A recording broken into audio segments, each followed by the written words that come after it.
the Director of Sustainability in the new Murabba.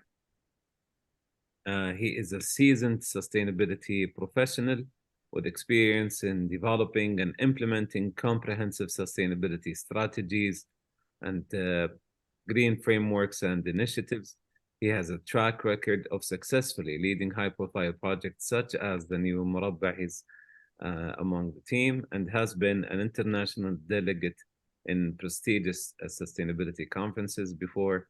He's committed to leveraging human capacity for sustainable development and creating value for our planet. It's a pleasure to be with you. حياك يا دكتور. وأيضا we have also Walid Al-Ghamdi. He's the Director of Sustainability at Roshan. He is a humble character, but a well-versed, experienced talent in the field of architectural design, energy efficiency, sustainability, and building performance. He worked in both the United States and Saudi Arabia on a wide range of work settings, from a large global leader in the AEC industry to a small 8-person, highly specialized niche startup. Here to speak of his journey and hands-on global experience, Walid. So we welcome you. Thanks, pleasure to be here. And we have Dr. Samir. Dr. Samir Thabit, or Samir Thabit, head of the sustainability department at Nesma and Partners. Dr. Samir oversees the corporate sustainability strategy, the ESG, and carbon footprint reduction strategy, and he is providing his knowledge and consultancy services on several ongoing projects. In 2021, he obtained the PhD in Sustainable Development and Diplomacy to address the emerging global challenges shaped by climate change. Recently, Dr. Samir received the Honorary Doctorate of Humanities from the University of Entrepreneurship and Technology, State of Delaware in USA. And here to share his insights, Dr. Samir, we also welcome you. It's my pleasure with all the... Thank you for having me. So again, I believe this is a great topic. And like I've mentioned, the timing couldn't be better. We're halfway through in implementing the Vision 2030 initiatives, and of course, achieve carry the responsibility of trying to deliver targets to enhance and develop and give to our responsibility and share to meet targets around sustainability. So sustainability at large in Saudi Arabia, or generally, sustainability is a key part of Saudi Arabia's Vision 2030, as the nation also launched a dedicated program to reach the net zero future by 2060, with, of course, a commitment to clean energy and sustainability. The Kingdom's Vision Goals is also targeting the UN Sustainable Development Goals.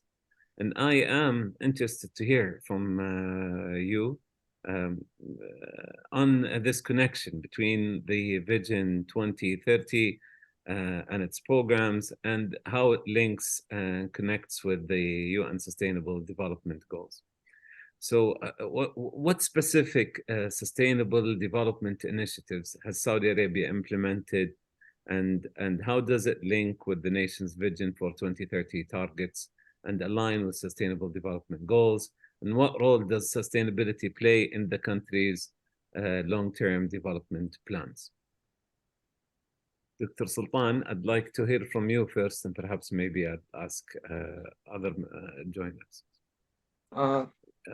Thank you, Muhammad. And at the beginning, I would like to thank Dr. Muhammad Al-Sarf and the team for these efforts. It's really an appreciated efforts.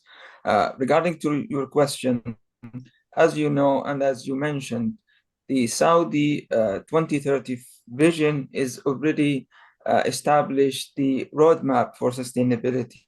in the kingdom, diversifying economy, putting environmental issues at the heart of each and every single initiative and project across the kingdom.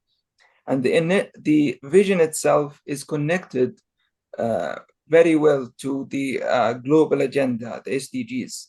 So it is already a part of a global efforts on the national level.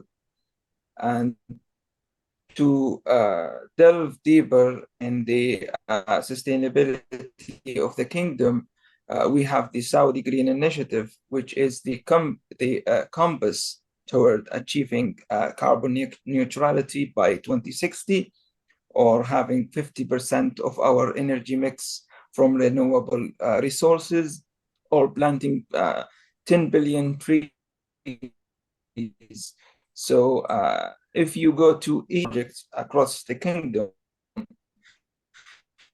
you will see the sustainability is part of it, whether it's plantation, whether it's carbon decarbonization, whether it's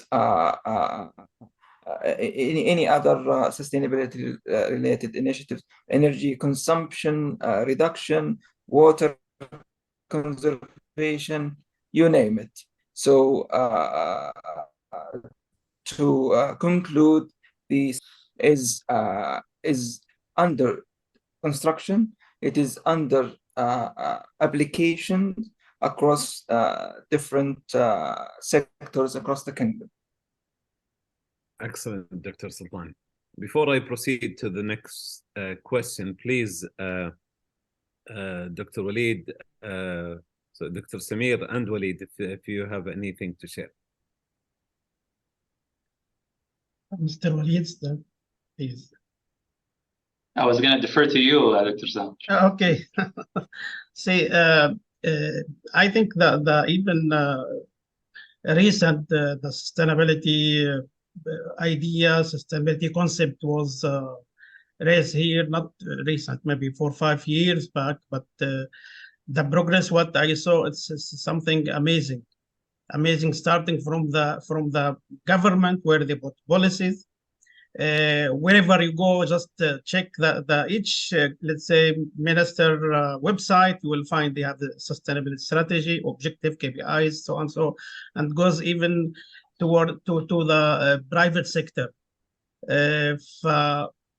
We have in each sector or in each segment, there is sustainability objective, there is sustainability roadmap to achieve the neutral carbon 2060. For us, we as a private sector, as a contractor, where we have difficult to achieve some, we are following the BIF for our net zero 2050 neutral zero. I cannot say net zero, but we have prepared a roadmap to 2050 neutral carbon detailed roadmap and how we can achieve it. Wherever you go as a contractor, let's say, or construction industry, you will see that support come from all levels, from government, developer, then consultant. They have identified the requirement, just matter of put the right people, put the strategy and achieve it. And it's not that, I believe, difficult to do it. The sustainability here progresses, improving and something, I cannot very fast. We have a lot of professional people like our colleague here who is leading and taking the flag and taking the kingdom to the next level.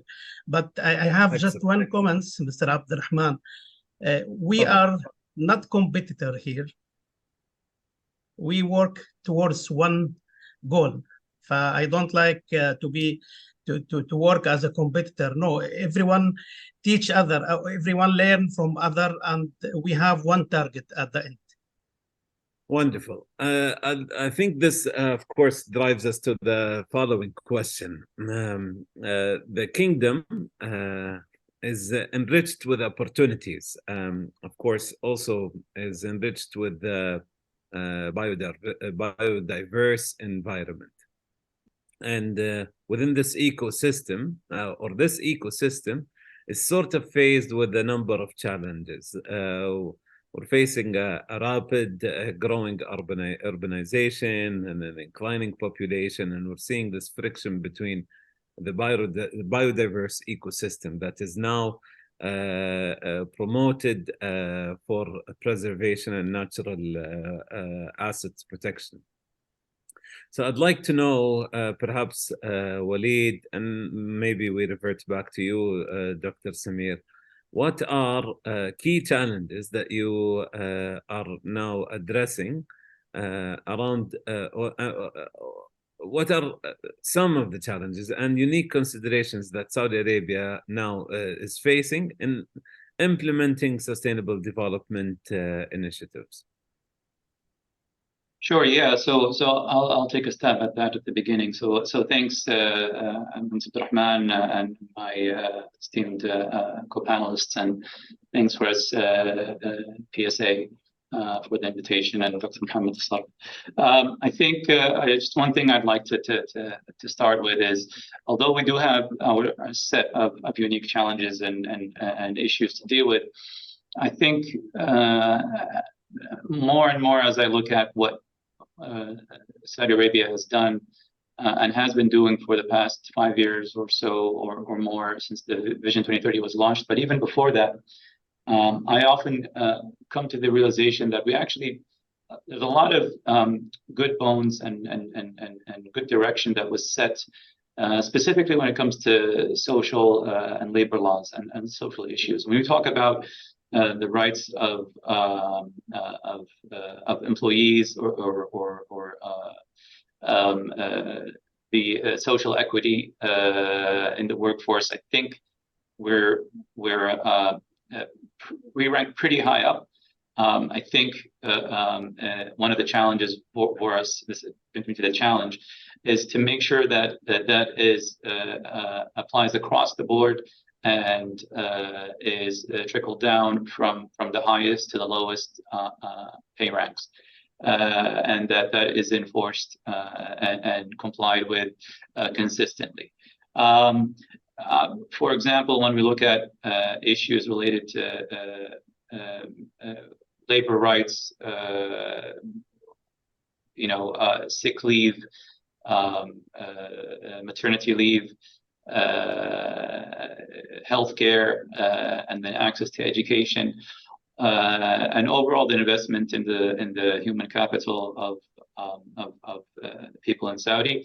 I think historically we've been doing pretty great. I think the challenge was that this applies equally to everybody in the market, and that would be one of the challenges that we have. This brings me, I think, to another issue here, that there's perhaps sometimes a perception that the issue of sustainability doesn't apply to us. It applies to other people elsewhere. That applies either to issues related to society at large,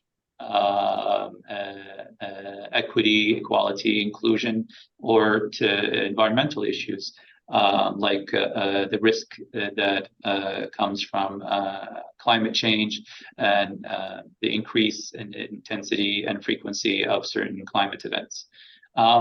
We do have our own challenges here. Perhaps maybe we're a bit used to it. Maybe the investments over the past 30 or 40 years have put us in a position where it doesn't affect our daily lives as much as perhaps heat waves do in Europe or hurricanes do in the North America.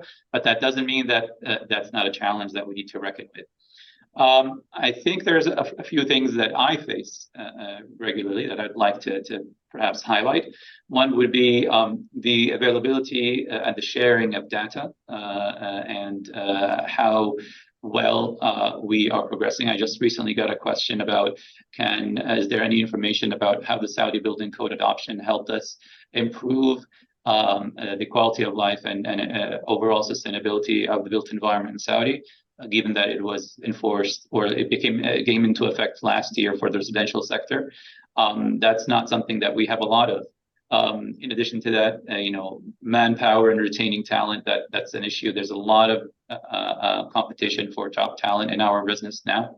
In addition to that, I think the agility and the adaptability of our policies and regulations. Sometimes we have to deliver very quickly, but we know sometimes we need to comply with some antiquated regulations that perhaps are not fully aligned with sustainability outcomes. And that's something we have to deal with. And so we have to make the best of it as we go. So those are some of the challenges. Let me also ask you in this line of discussion, is there an opportunity to collaborate with other parties? I think one of the great things that has happened in Saudi is this strong link between the private sector and the public sector. And also like spinning off initiatives. Dr. Samir was speaking of the huge role that PIF is undertaking. So let me understand from you, like how does Saudi Arabia prioritize environmental sustainability alongside economic growth? And how does the Saudi government collaborate with private sector companies and international partners to drive sustainable development? Sure. So I'll give you a couple of examples. I think in one example that I'm familiar with, where the government had an engagement or a partnership with other government entities, there's a recent exercise that was done or conducted between CAPSARC and the Saudi Energy Efficiency Center, or SEEC, trying to come up with a new set of guidelines for urban development that improves the mobility and energy efficiency of the built environment. This was an engagement between government entities and sister government entities. Another example would be between us at Roshan as a private entity and the government, where we engaged. I mean, there was an engagement between the Ministry of Energy, ourselves, some suppliers and manufacturers, and some standard organizations or regulators, so that we can perhaps get out of the bottleneck of approving some building materials for use or for commercial adoption that would otherwise take a very lengthy process. And that takes through some stakeholder engagement and project management and collaboration. A third one would perhaps come in the form of the private sector collaborating with each other, and there is some higher level, I think, financial planning that has to go into this, where perhaps a manufacturer or vendor will be able to produce material or equipment that is more environmentally favorable with the return of maybe guaranteed supply or guaranteed offtake, if that makes sense. So there are a bunch of examples of this, but it takes a lot of not hand-holding, but rather a lot of engagement and stakeholder management. If the overall objective is met, is clear, then it can be met when everybody's on the same page. And this is something that Dr. Samir was talking about earlier, not to have competition, so that the public sector has a clear role and the private sector has a clear role, and then they share a certain responsibilities and then work towards achieving it. Dr. Sultan and Dr. Samir, I'd like to know from you, what initiatives or policies do you know of that are being implemented to promote sustainability, and we'll be more specific here in certain modes around infrastructure, for example, in transportation, renewable energy, water management practices in Saudi Arabia that you think is worthy to share with us today?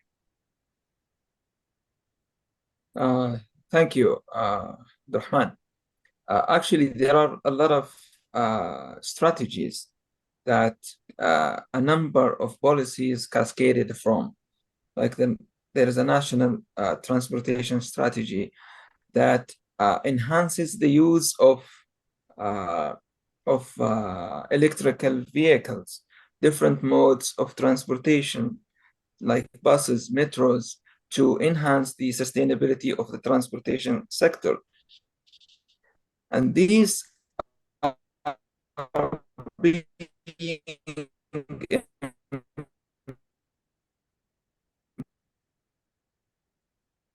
We lost you, Sultan.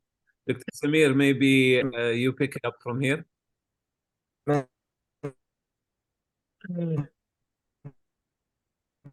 Yes, see, Dr. Sultan, excuse me. I think تفضل Dr. Samir.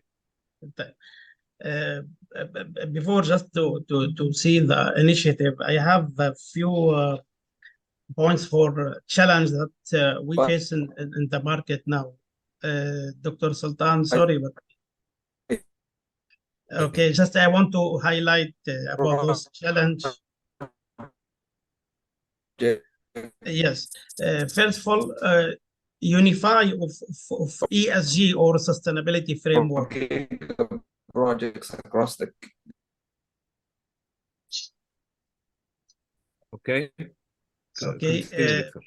Yes, we need strong coordination among governmental and non-governmental institutions to ensure synergy rather than duplicate of effort. We last couple of months we received ESG framework or rating from three entities, which big entity here, where they ask different question to rate our ESG performance. I think I prefer to have it unified with all. Then it's good for the industry. Measuring of data of the performance of each organization or entity, either government or non-government, and I seen improvement on that, but the analysis to link it with the vision, I think still we have it needs some improvement. And the knowledge, I want to thank Dr. Muhammad, because this platform is sharing knowledge. We need to more share knowledge, our expertise with others, with the students, because I have we interviewed one engineer, but they don't know about green building. This initiative or shared knowledge is very important. Now for the and this is important, Dr. Samir, to discuss, and I think it leads us to our final question. What extent to what extent is public awareness and engagement is emphasized now in Saudi and around sustainable development, and what efforts can be made to educate, involve citizens and professionals more? Maybe I'll direct the question and perhaps we end with this, Dr. Walid. We're running out of time. Sorry, Walid. أنا ولا سلطان؟ Walid. Go ahead, Walid. طيب. So yeah, I think there's a challenge with us when it comes to public awareness. Perhaps part of which is our fault, and our fault meaning the sustainability community. I think because the issue is so complex and we haven't figured out all the answers yet, we have a tendency to complicate the answer, and so getting people on board is not always streamlined and easy. However, like I mentioned earlier, the challenge is that there's a perception that this doesn't apply to us in one aspect, but then on the other side, the overarching message out of Vision 2030 is that this is indeed aligned with sustainable development, with the UN SDGs in particular, and the fact that we are witnessing an economic boom, in addition to addressing environmental and social issues at the same time, it gives us this opportunity to link the economic output with the social and environmental agenda. So far, I think we can do a bit better, refraining a bit. I'm a bit concerned about greenwashing, and so that's perhaps clear in how I'm addressing the question. But there remains some work to be done on this side, specifically when it comes to green claims. Thanks, Walid. Dr. Sultan, good to have you back. If you want to share a few ideas around awareness, please feel free to.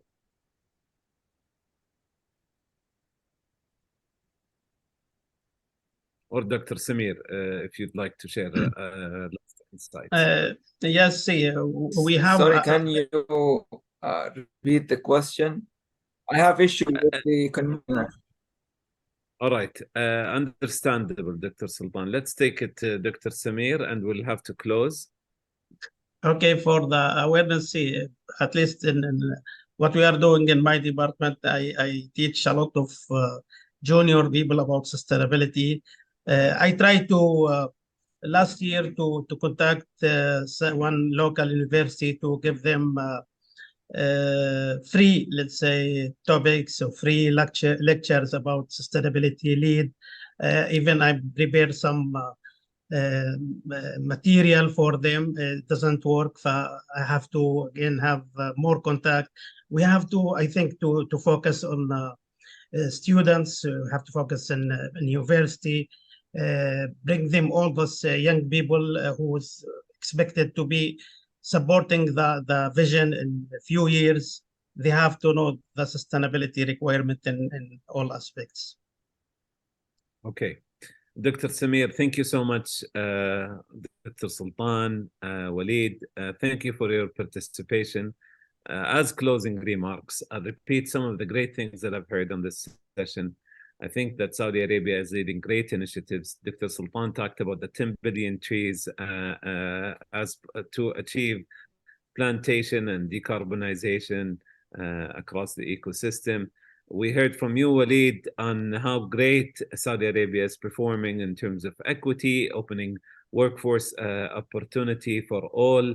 We talked about some of the challenges, especially sharing data across multiple sectors, and I completely agree with that.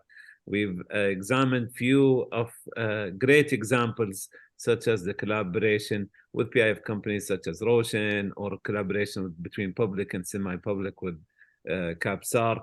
And lastly, we've heard, I think this is a great final remark on our session, that we have not figured out all the answers yet, but a collective investigation can lead to a holistic answer. And I'd like to leave you with that. I want to thank you all for the opportunity to allow me to moderate this session and to network and connect with you. I'm also very excited to continue discussing with my colleagues and professionals in the upcoming talks. Thank you all. Thank you. Thank you. Thank you very much. Thank you so much.